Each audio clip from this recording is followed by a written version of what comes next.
So anyway, I love your book because I really think it plays into this whole idea of doing new things and reinventing yourself at a certain age. How did you decide to write this book? Well, I decided to write this book because I had to reinvent myself. I mean, it's that simple. I was a screenwriter for 20 years. Work was running out. I could have stayed in the game, probably at a lesser capacity than I'd been working, but I really did look down the road, and I saw all my friends who'd had huge careers who weren't working anymore, and I so wanted to remain relevant. I need to work. I have to work. I want to work. I don't feel good if I don't work. And I thought, okay, what can I do that will keep me going for the next 20 years? How can I reinvent myself? And oddly, the book, which is about reinvention, became part of my reinvention plan. Before that, I went out and I made a documentary. The first thing I did was I made a documentary, which I produced, wrote, and directed myself, taking the power back in my own hands in my career. It just became, at this stage of my life, I'm 52 years old. I started the switch when I was around 48.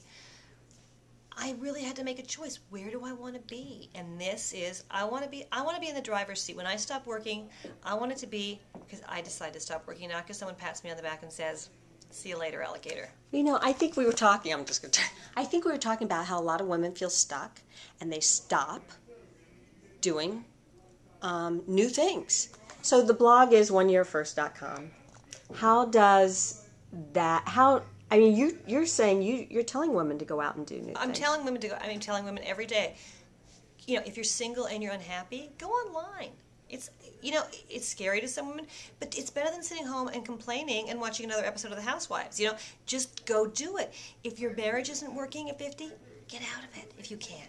If your job isn't working, or it looks like, you know, it may not work, and in these days, nobody knows if their job is secure. I don't care who you are. You don't know if your job is secure. Barack Obama's saying they're wondering if he's going to get reelected. So at this stage, you got to kind of take it just at face value. You may not have the security you thought you had. The biggest thing I love to pitch is Plan B. No matter where you are in your life, have a Plan B, because you never know when you're going to have to fall back on it. And that's really going out there, like you're saying, trying new things. And I have a thing in the book where I say, arrange the pieces that are put in front of you. And it's, okay, you're not going to go out there at the age of 52 and become a brain surgeon, let's face it. But what do you have at your disposal? What are you good at? What do you love doing? You know, there was just a girl on this show who loved fashion, and she made a whole career for herself in fashion. She's 30 years old. She was totally thinking the right way. Get involved in social media. If you're in your 50s and you're stuck, don't sit there and go, I can't do it, I can't Twitter, I can't tweet, I can't Facebook. That's the way the world's going. If you want to flow with the traffic right now, you have to get on that bus, because otherwise you're going to be totally left behind. Okay, that is great advice from Tracey Jackson. Here's the book. You got to get it. Between a Rock and a Hot Place. Why 50 is not the new 30. I love it.